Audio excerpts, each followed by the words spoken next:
Republik Indonesia yang kita dirikan ini adalah betul-betul perjuangan tokoh kita. Ada spirit yang memberikan tenaga, roh. Itu adalah keagamaan.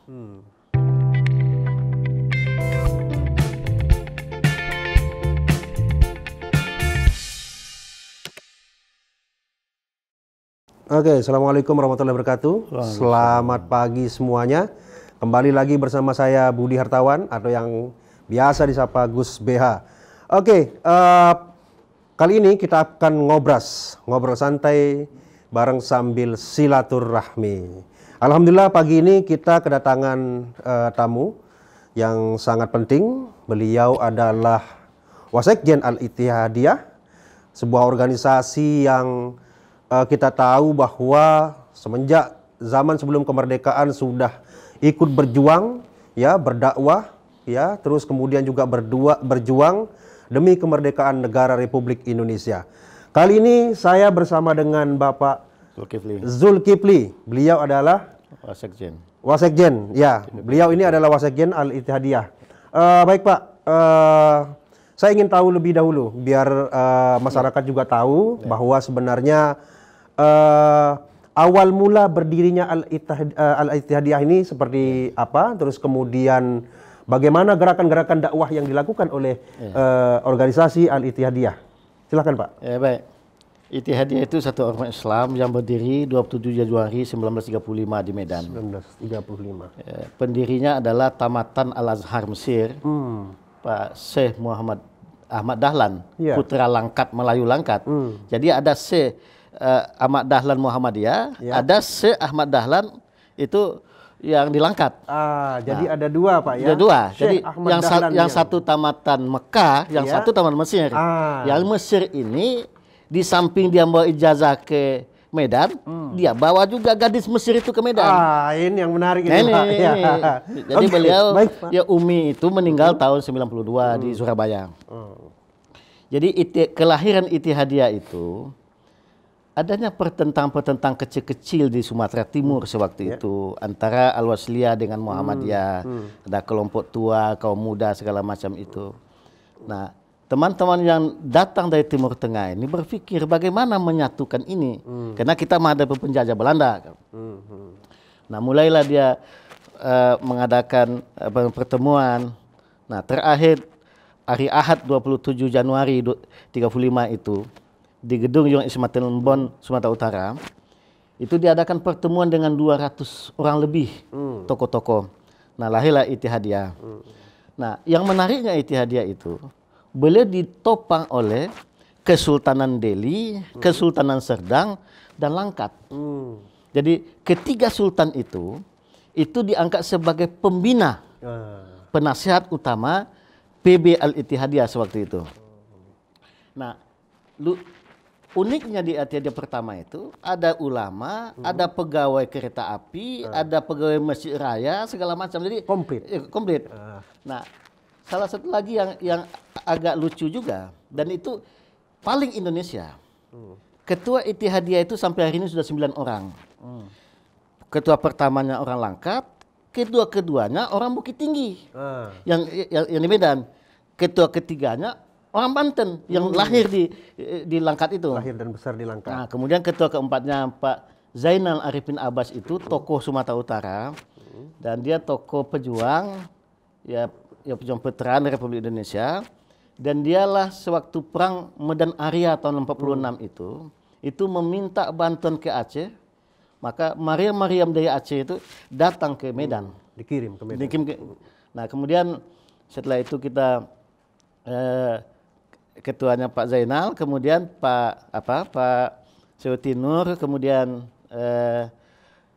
mungkin tahu ada politisi P3 namanya Ali Iman Kadir, itu yang membajak Permusi tahun 72 itu. Nah, itu ketua Ittihadiyah tahun 80-an sampai 2000 sekian.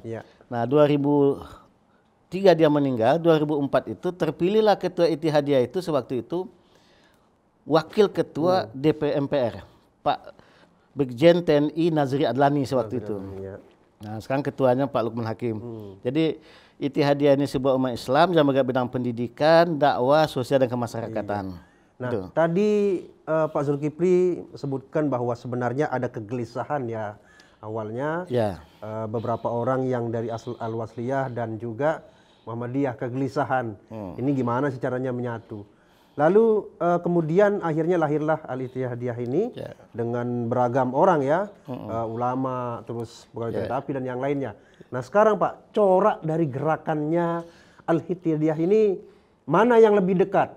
Muhammadiyah kah, NU kah, atau dua-duanya dikolaborasi? Seperti apa Pak? Ya, setelah kita baca semua sejarah Ittihadiyah dari awal itu, memang kita ingin mempersatukan umat itu. Sekuncinya kalau umat ini bersatu, banyak hal-hal yang bisa kita kerjakan. Tapi kalau masing-masing berselisih itu kan tidak ada yang bisa kita saling jelekkan, saling segala macam itu. Nah itu yang dipegang oleh Ittihadiyah sejak awal sampai hari ini. Jadi kalau ditanya apakah kita dekat ke Muhammadiyah, dekat ke NU, semuanya kita dekat. Itu yang kita pegang. Karena Ittihadiyah itu kan artinya persatuan, merekatkan persatuan umat itu. Kalau begitu Pak, sekarang kan zamannya era keterbukaan. Hampir semua juga kalangan remaja juga menggunakan media sosial.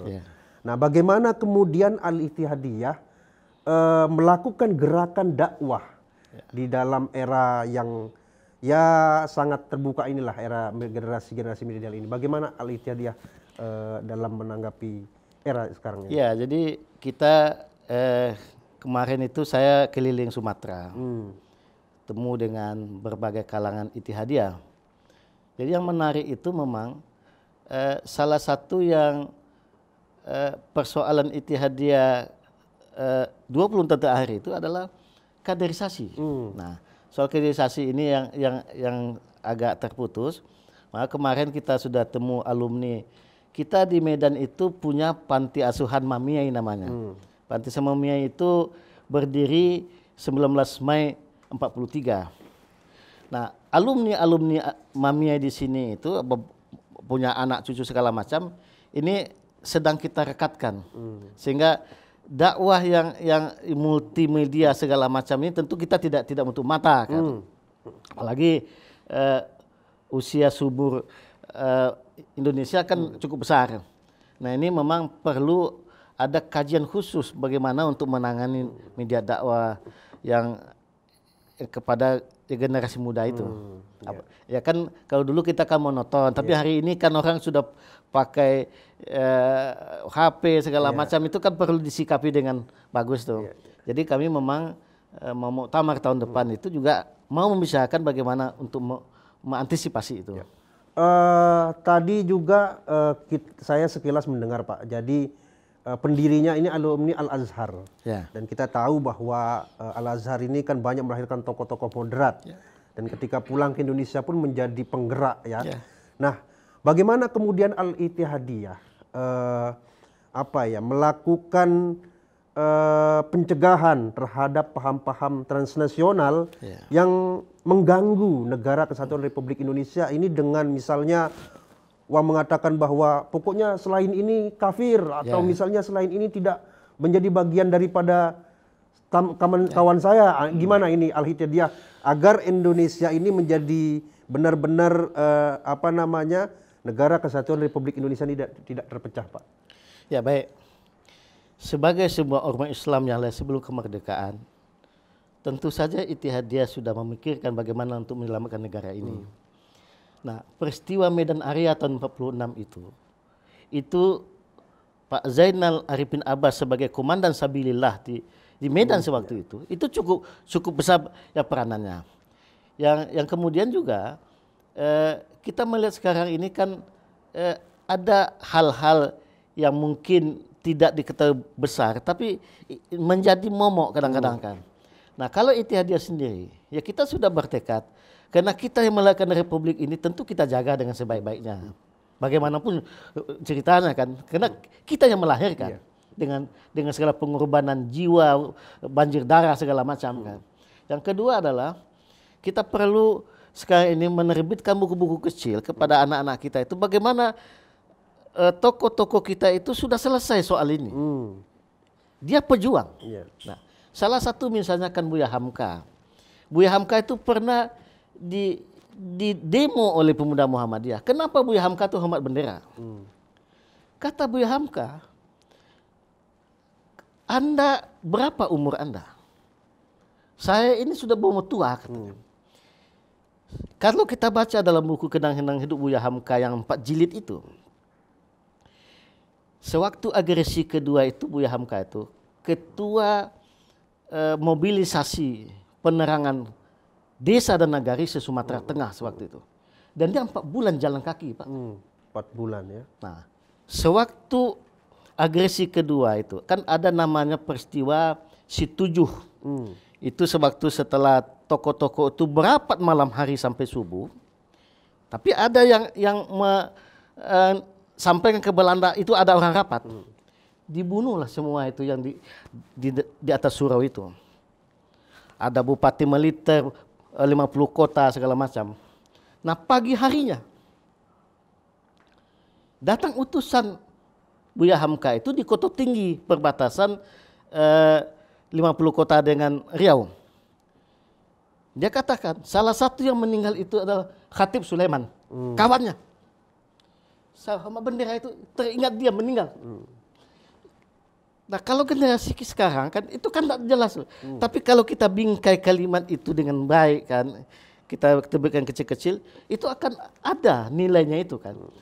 Sekarang yang saya tengok ini kan semua tokoh-tokoh kita itu kan sudah selesai ini. Republik Indonesia dengan Pancasila dengan semua kan tidak ada persoalan dia. Iya. Kalau kita baca. Tapi kan ada dari yang luar yang mengganggu kita itu. Ada yang dengan duitnya, ada dengan pengaruh macam-macam kan.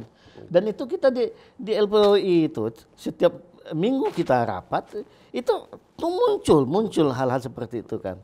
Tapi yang jelas kalau ormas sebelum merdeka ini rasa-rasanya tidak akan mungkin dia mengkhianati itu. Karena dia melahirkan. Iya. Saya kira begitu.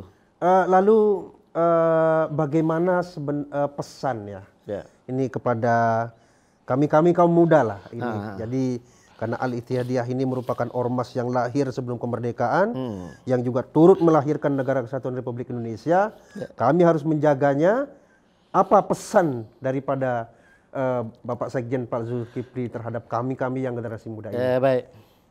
Ya tentu saja kita sebagai pelanjut Republik ini, tentu kita bacalah sejarah lama itu bagaimana perjuangan tokoh-tokoh kita itu kita pahami dengan baik.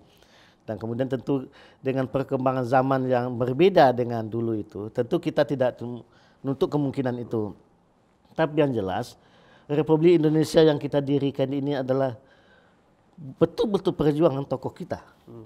Tokoh kita, dan saya pernah kemarin dikasih buku kawan itu, ada spirit yang memberikan tenaga, roh, itu adalah keagamaan. Nah, kalau tidak ada nilai keagamaan kita mengusir penjajah, saya kira tidak ada nilainya sama sekali. Nah, itu yang kita pertahankan. Makanya kita di Lembaga Persahabatan Umat Islam itu, kebanyakan umat sebelum merdeka itu, ya kita bertekad bagaimana supaya ini tetap langgeng.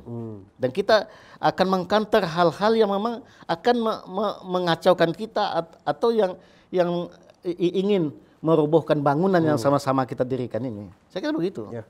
Terakhir Pak, terhadap saudara-saudara kita ataupun siapapun yang mungkin terbersit ya keinginan untuk mengganggu NKRI atau dengan pemahaman barunya, channel-channelnya, apa statement terakhir Al-Ittihadiyah agar jangan sampai dia berani atau coba-coba mengganggu apa yang sudah dilahirkan oleh Al-Ittihadiyah ini? Ya, saya kira kita menghimbau kepada dia, marilah kita berpikir jernih.